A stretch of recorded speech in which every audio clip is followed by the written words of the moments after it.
আজ অফিস থেকে রবিনের ছুটি দেরিতে হয়। রবিন ছুটতে ছুটতে বাস স্টপে আসে, কিন্তু একটা গাড়ি ঘোড়াও তার নজরে পড়ে না। আজ বড়ই বিপদে পড়লাম। কাজ শেষ করতে করতে কখন যে সময় হয়ে গেল। এখন কখন যে একটা গাড়ি পাবো কে জানে। রবিন দাঁড়িয়ে রইল একা। চারিদিকে শুধু জোনাকি পোকার শব্দ। সময় কাটতে থাকলো।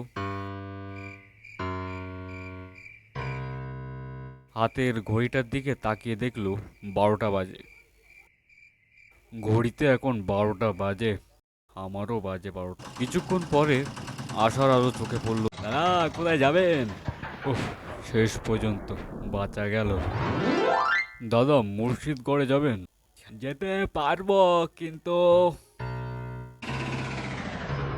কিন্তু কিন্তু কি? মুর্শিদগড় থেকে কিছুটা আগে যে জঙ্গল আছে, তার আগে পর্যন্তই যাব। আর কি করা যাবে? এত রাত হয়ে গেল, আর কোনো গাড়ি কি পাবো? তাছাড়া ওটা তো মাত্র 3 মিনিটের রাস্তা। আচ্ছা ঠিক আছে, চলুন। তাড়াতাড়ি বাড়ি পৌঁছাতে পারলেই বাঁচি এবার। গাড়ি চলতে শুরু করলো মুর্শিদগড়ের দিকে। মুর্শিদগড়ে পৌঁছাতেই রবিন আর দেরি করলো না। সোজা হাঁটতে শুরু করলো। কে? কে?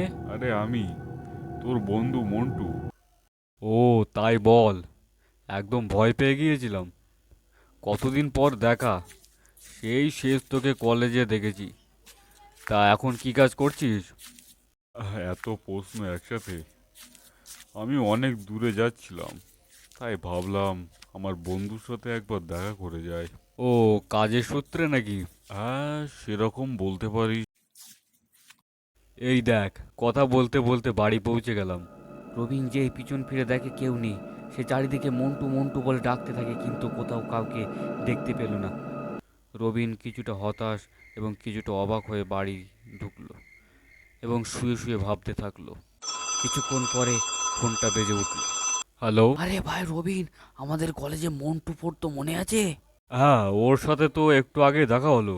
আরে কি উল্টো পাল্টা বলছিস? ওর তো আজ গাড়ি অ্যাক্সিডেন্টে মৃত্যু হয়ে গেছে।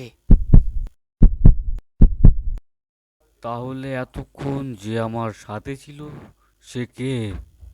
সে কে?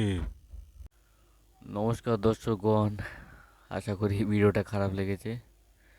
জানি ভয়েস ওভারটা একটু খারাপ হয়েছে, একটু না, অনেকটাই খারাপ হয়েছে। তবুও ভিডিওটা দেখার জন্য ধন্যবাদ সকলকে। আর কি বলবো, ধন্যবাদ আপনাদের।